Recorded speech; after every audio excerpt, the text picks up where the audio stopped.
Anti-cultists' influence on law enforcement agencies. Public activities of anti-cultists are merely a preparatory stage for further involving law enforcement and security forces in suppressing religious groups.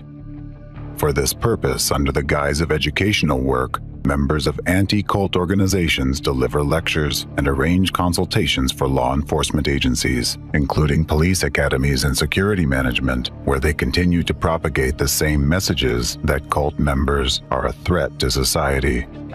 Anti-cultist Alexander Dvorkin gave a lesson to students in Chelyabinsk. Cults lure people in through deception, withholding information, and dishonest advertising. Cults are dangerous to individuals because they enslave personality and turn a human into an obedient tool in the hands of cult leaders.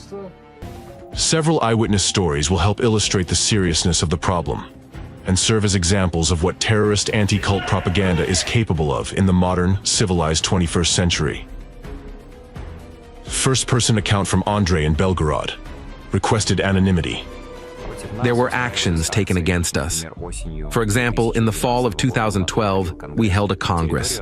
The area was cordoned off by Cossacks with whips. They beat drums, invited the NTV television company and local media, and portrayed our activities in a negative light. They shouted at us, "We'll throw a grenade at you," and the police did not react at all.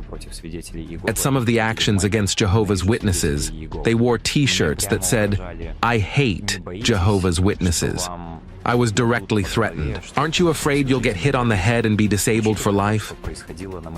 Given what I've witnessed since around 2010, I believe it will only worsen.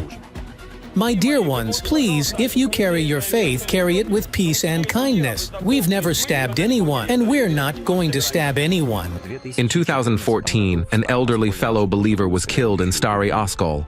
She was on her way to a meeting, got into an elevator, and was found with multiple stab wounds, and her eyes gouged out. The local media wrote that she was a member of one of the cults, which is how they often refer to us. The perpetrators were never found. Our sister was beaten in her own apartment building by a man who then dragged her around the building. Funeral wreaths with inscriptions "To victims of the Watchtower" were placed at our Kingdom Hall in Belgorod, and swastikas were painted on the building's walls. I believe that the persecution of Jehovah's Witnesses is orchestrated by the FSB. Believers are already facing persecution, attacks, and physical violence in places where meetings and gatherings used to take place. They are subjected to acts of vandalism. We fear that this will become widespread. People who are guilty of nothing other than adhering to certain religious beliefs will find themselves targeted by those who consider them enemies of society. As for liquidation of the Jehovah's Witnesses organization, in this regard, I have no disagreement with it.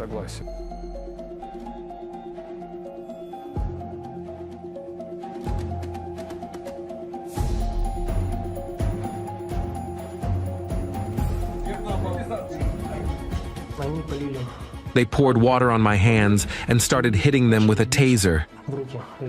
At that moment, it was the most painful sensation. I was electrocuted, just like other people were. They hit me on the head, they hit me in the ribs, on the right side of my body. They put a blue plastic bag over my head, tightened it, and I began to suffocate. At the moment when I began to suffocate, they put a hand over my mouth and put a taser on my buttocks in the crotch area. I think, apparently, it was a taser, and they started an electric current. When I was interrogated, apparently someone was brought into the adjacent room again, so I heard everything clearly. There were electric shocks and screams. Some names, surnames, and addresses. I said I would only cooperate with the investigator in the presence of my lawyer. Then they put a hat on my face and took me out into the woods behind the stadium. I'm just going to interrupt in the sense that it's important to realize that rat's ears, of course, is the cell that everything is coming out of. But there are a lot of subsidiary organizations here that are committing this genocide under the umbrella of ratsers, or in such a way that nobody knows that it's coming out of ratsers. And this is what was beautifully discussed in the impact.